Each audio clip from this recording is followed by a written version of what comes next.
찬송가 458장 찬송하겠습니다.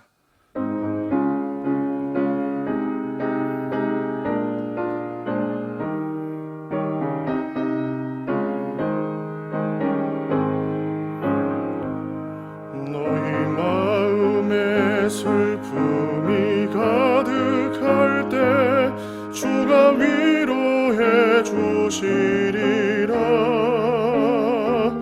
아침 해같이 빛나는 마음으로 너 십자가 지고 가라. 참 기쁜 마음으로 십자가 지고 가라.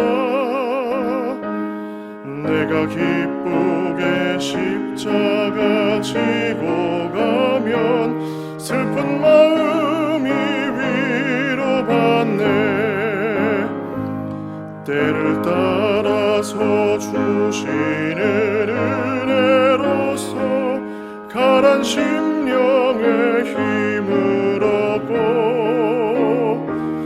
주가 언약한 말씀을 기억하고 너 십자가 지고 가라. 참 기쁜 마음으로 십자가 지고 가라. 내가 기쁘게 십자가 지고 가면 슬픈 마음이 위로받네. 내가 맡은 일 성실히 행할 때에 주님 앞에서 상 받으리. 주가 베푸신 은혜를 감사하며 너 십자가 지고 가라. 참 기쁜 마음으로 십자가 지고 가라. 내가 기쁘게 십자가 지고 가면 슬픈 마음이 위로받네. 하나님 말씀은 디모데전서 1장 1절부터 11절까지 말씀입니다. 제가 받들어 봉독하겠습니다. 우리 구주 하나님과 우리의 소망이신 그리스도 예수의 명령을 따라 그리스도 예수의 사도된 바울은 믿음 안에서 참 아들 된 디모데에게 편지하노니 하나님 아버지와 그리스도 예수 우리 주께로부터 은혜와 긍휼과 평강이 내게 있을지어다. 내가 마게도냐로 갈 때에 너를 권하여 에베소에 머물러 한 것은 어떤 사람들을 명하여 다른 교훈을 가르치지 말며 신화와 끝없는 족보에 몰두하지 말게 하려 함이라. 이런 것은 믿음 안에 있는 하나님의 경륜을 이룸보다 도리어 변론을 내는 것이라. 이 교훈의 목적은 청결한 마음과 선한 양심과 거짓이 없는 믿음에서 나오는 사랑이거늘 사람들이 이에서 벗어나 헛된 말에 빠져 율법의 선생이 되려 하나 자기가 말하는 것이나 자기가 확증하는 것도 깨닫지 못하는도다. 그러나 율법은 사람이 그것을 적법하게만 쓰면 선한 것임을 우리는 아노라.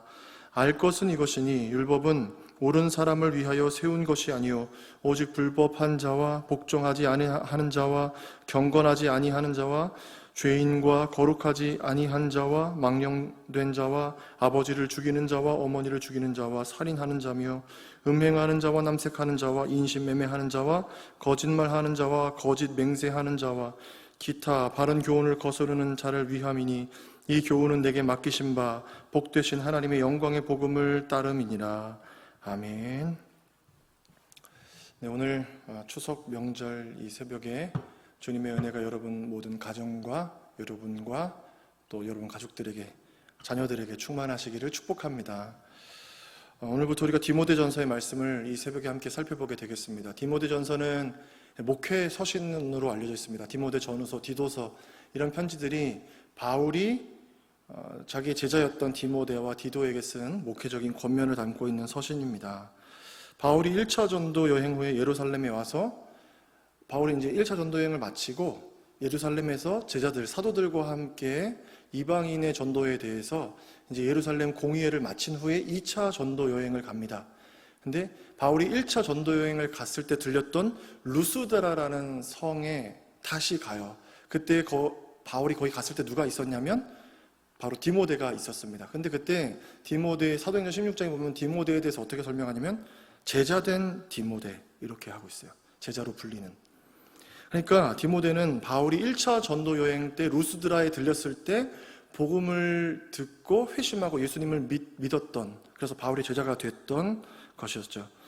이제 바울은 로마 계속해서 복음을 전도하다가 로마 감옥에 1차 투옥에 되게 돼요. 사도행전 28장의 이야기가 이제 로마 감옥으로 압송되는 이야기인데 1차 감옥에서 투옥을 마치고 그가 가고 싶었던 서바나에 복음을 전하러 약 2년 동안 다녀오게 됩니다.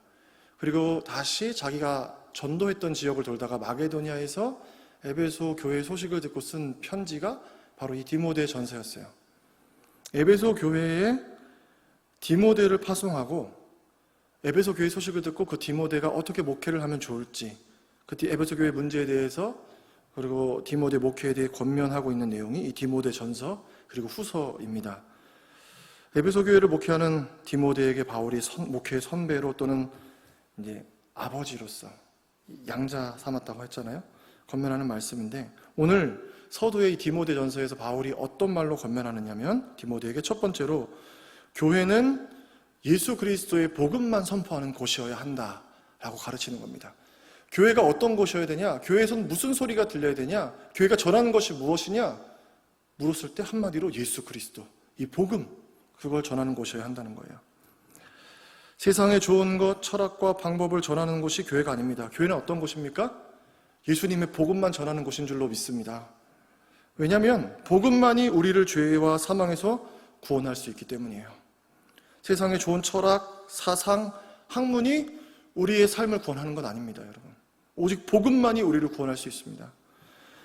바울은 오늘 본문 1절에서 자신을 이렇게 소개해요. 우리 구주 하나님과 우리의 소망이신 그리스도 예수의 명령을 따라 그리스도 예수의 사도된 바울은, 자신은 어떻게 사도가 되었느냐? 예수님의 명령을 따라서 됐다는 거예요. 자기는 어떤 사람이냐? 예수님의 명령을 따르는 사람이라는 거예요. 그러면은 그의 제자인 디모데와 그리고 그 믿음의 후손들인 우리는 누구의 명령을 따르는 사람들이어야 합니까? 우리 또한 예수님의 명령을 따르는 사람들이 되어야 합니다. 그리고 그 사람들이 모인, 그런 성도들이 모인 것이 바로 교회라는 거예요. 그러니까 교회에서는 무엇만 들려지는 것이어야 되냐? 하나님 말씀만 전해져야 하는 곳입니다. 그런데 에베소 교회에는 어떤 문제가 있었냐면 당시 초대교회를 혼란하게 했던 이제 여러 가지 문제들이 있었는데 이것을 바울은 다른 교훈이라고 표현하고 있어요. 그래서 디모데를 에베소 교회에 머물게 한 것입니다. 어떤 문제가 있었냐면 3절에 어떤 사람들을 명하여 다른 교훈을 가르치지 않게 하기 위해서, 두 번째는 4절에 신화와 끝없는 족보에 몰두하지 않기 위해서. 두 가지로 설명을 드릴 수 있는데 첫 번째는 초대교회 안에 영지주의라는 이단이 초대교회를 굉장히 힘들게 했어요. 어떤 얘기냐면요, 영지주의는 이제 헬라 철학, 그리스 철학이랑 접목된 내용인데 그리스 철학은 이분법적인 사고를 갖고 있습니다. 그래서 신은 거룩하고 육체는 연약한 거예요. 그래서 거룩한 신이 육체를 입고 이 땅에 올 수 있냐 없냐? 없다라는 거예요. 예수님의 성육신을 부인하고 비밀한 영적인 지식, 그러니까 헬라 철학이 그런 것처럼 비밀한 영적인 지식을 얻으면 구원을 받는다고 믿었고 천사들을 숭배했습니다. 그러니까 이교도적인 사상들이 혼합되어 있어요. 그리스 로마 신화에 보면 많은 신들이 등장하잖아요. 그런 다신적인 사상들이 초대교회를 왜 힘들게 했냐면 많은 이방인 그리스도인들에게는 그것이 너무나 익숙했던 거예요.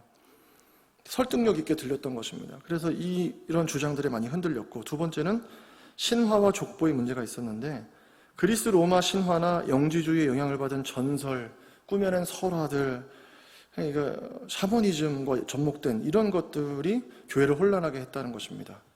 족보란 유대주의의 영향을 받은 것인데 자신들의 족보가 과거 뭐 예를 들면 아브라함, 뭐 에녹 이런 사람들에게 연결되어 있다 이렇게 족보를 만들어서 이야기를 했던 사람도 있다는 거예요.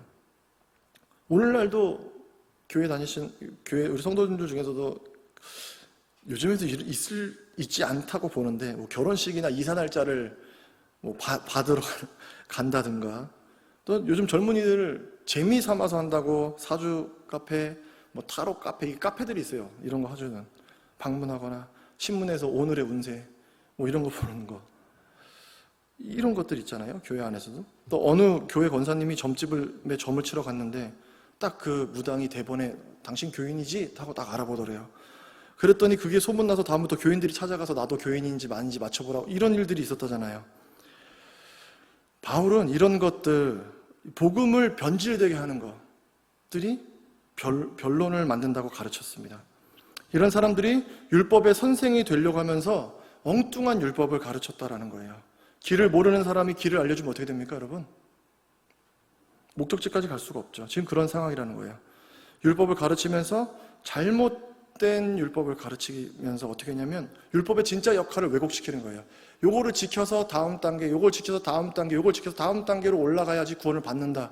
이런 식으로 만들었다는 거예요. 그러나 율법의 역할은 무엇입니까? 우리가 죄인인 것을 깨닫게 하는 거예요. 우리에게 복음이 필요하다라는, 율법을 지킬 수 없는 우리에게 복음이 필요하다라는 것을 깨닫게 하는 것이 율법의 역할입니다. 그래서 바울은 율법이 몽학 선생이 된다라고 이야기했던 거예요, 여러분. 성도는 이런 허탄한 신화와 족보를 버리고 오직 말씀에, 오직 예수 그리스도께 집중해야 됩니다. 오늘날 이단들이 하는 얘기가 뭐냐면 예수님의 십자가는 부족하다는 거예요. 우리를 구원하기에 예수님의 십자가가 부족하니까 오늘날 보혜사 자기가 와야 된다는 얘기하는 거예요.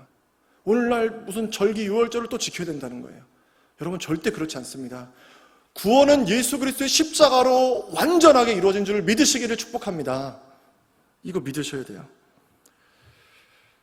신앙생활은 뭐냐면요, 오직 예수님 한 분에게만 집중하는 거예요. 어려운 게 아닙니다. 예수님 한 분에게만 집중하는 게 신앙생활이에요.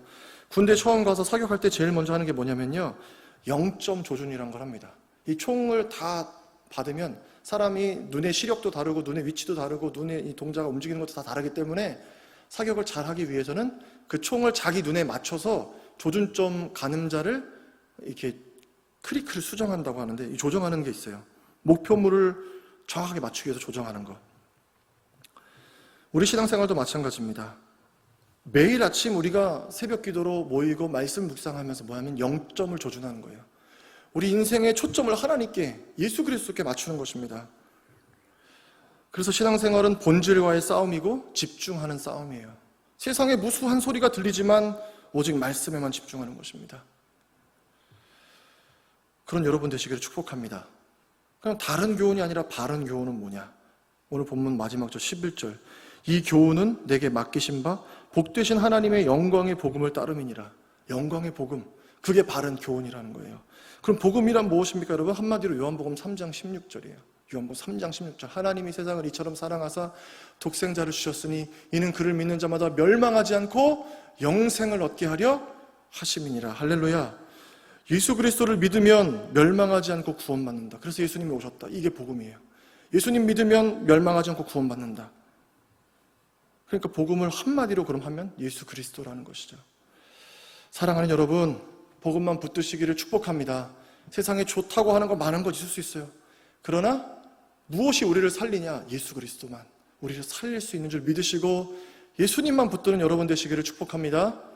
두 번째로 오늘 디모데가 바울에게 하는 목회적인 권면은 교회는 사랑으로 행하는 공동체여야 한다는 거예요.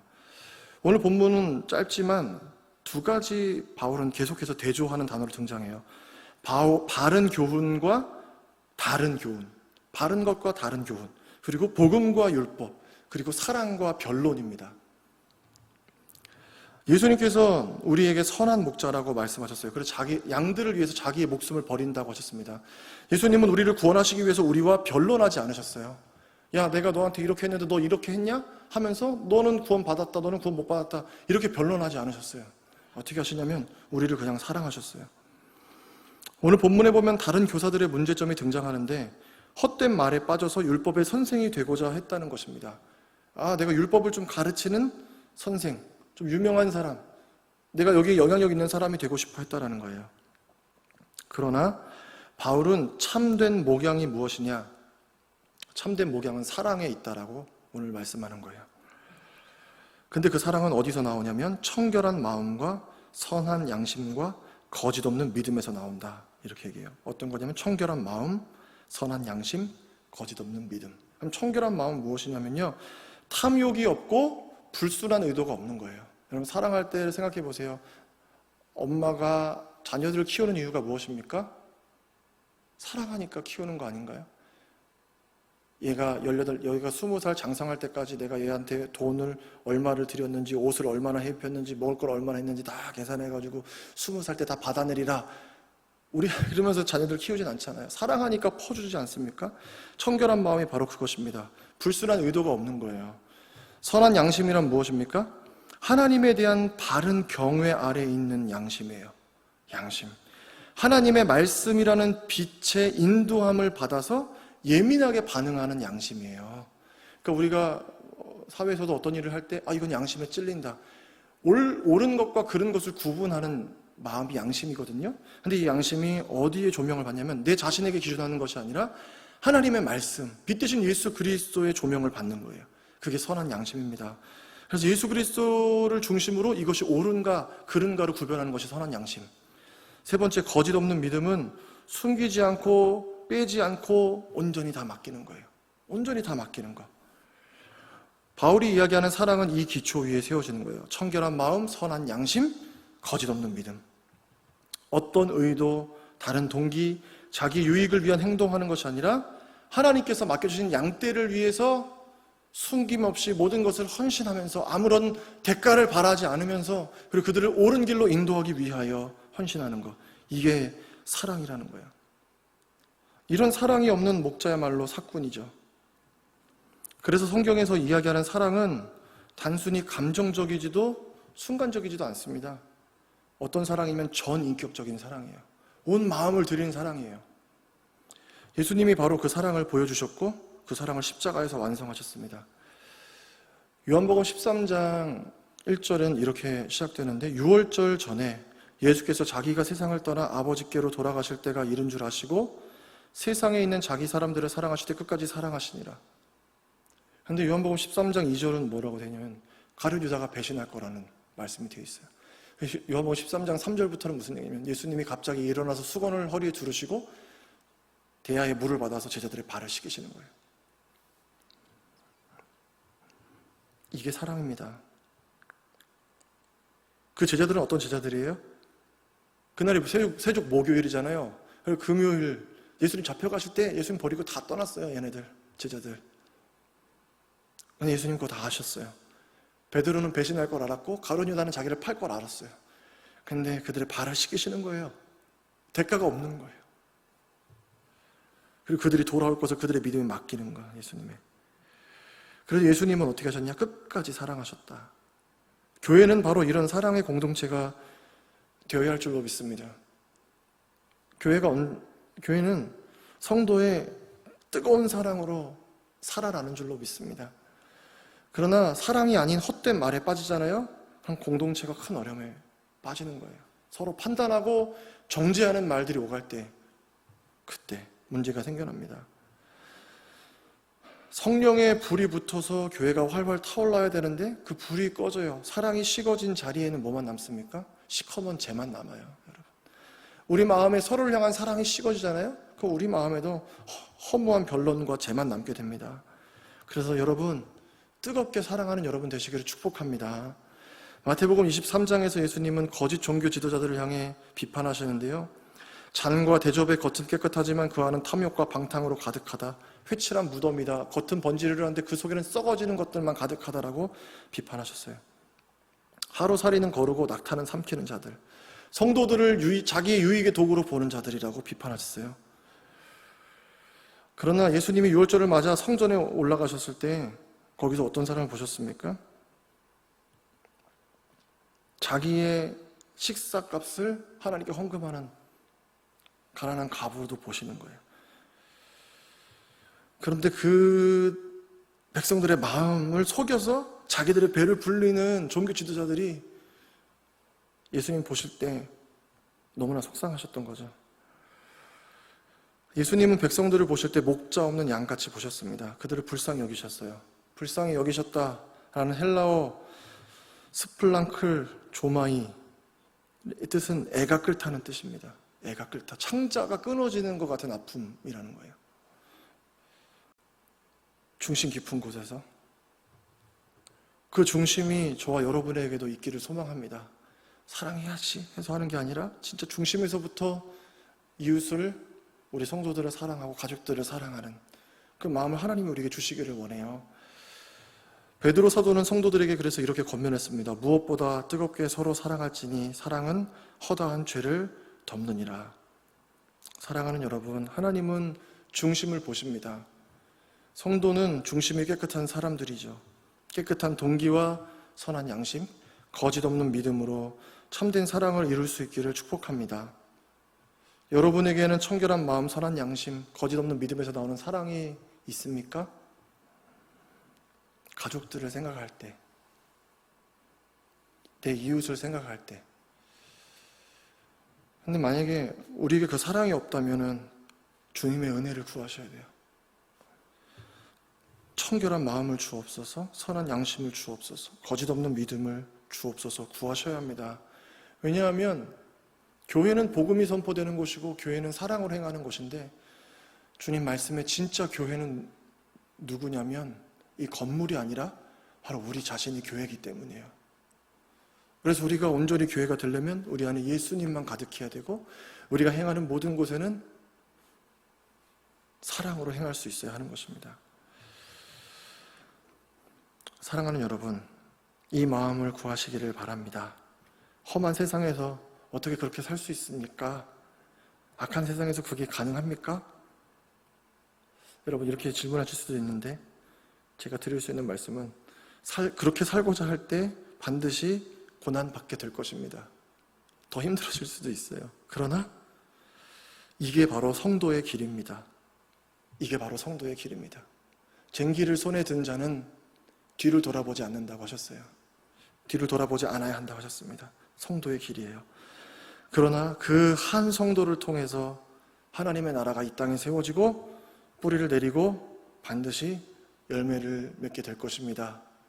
사랑하는 여러분, 어렵고 힘들고 높은 이 길이지만 이 거룩한 믿음의 길, 사랑의 길을 온전히 걸어가는 교포의 모든 권속들 되시기를 축복합니다. 기도하겠습니다. 하나님, 추석 명절을 맞이해서 오늘 이 새벽에도 하나님의 은혜를 주시니 감사를 드립니다. 우리가 예수 그리스도만 붙들고 살아가는 삶이 될 수 있게 하여 주옵시고, 우리의 모든 삶의 행위가 깨끗한 마음과 선한 양심과 거짓 없는 믿음으로 이루는 아름다운 사랑의 삶을 살아갈 수 있도록 인도하여 주시옵소서. 하나님, 추석 명절을 맞이해서 사랑하는 온 가족이 모인 곳도 있고 코로나로 인해서 모이지 못한 가정들도 있을 줄 압니다. 그러나 어느 가정들이든지 하나님께서 살펴주시어서 주님의 은혜로 보호하여 주옵시고, 이 어려운 코로나의 때를 하나님 은혜로 지나갈 수 있도록 붙들어 주시고 함께하여 주시옵소서. 여러 가지 사정으로 또 멀리 있어서 함께 모이지 못하는 가정들 하나님께서 축복하여 주시고 하나님 위로하여 주시고 외롭지 않게 하여 주옵시며, 주님의 사랑으로 이어져 있을 수 있도록 하나님 붙들어 주시옵소서. 특별히 가족 중에 믿지 않는 가족들 때문에 하나님 낙심한 성도들이 있습니까? 하나님께서 찾아가 주셔서 위로하여 주옵시고 주 예수를 믿고 온 가족이 구원받는 은혜의 역사가 있을 수 있도록 하나님께서 인도하여 주옵소서. 하나님, 명절이지만 병상에 있는 성도들이 있습니다. 하나님께서 기억하여 주셔서 치료와 회복의 은혜를 베풀어 주옵시고 속히 그 병상을 떨치고 일어나서 죄성전에 나올 수 있도록 축복하여 주시옵소서. 하나님, 오늘 하루도 예수님께 집중하고 우리가 만나는 모든 사람에게 사랑으로 행할 수 있도록 성령 하나님 우리와 함께하여 주시옵소서. 감사를 드리며 존귀하신 예수님의 이름으로 기도하옵나이다. 아멘.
주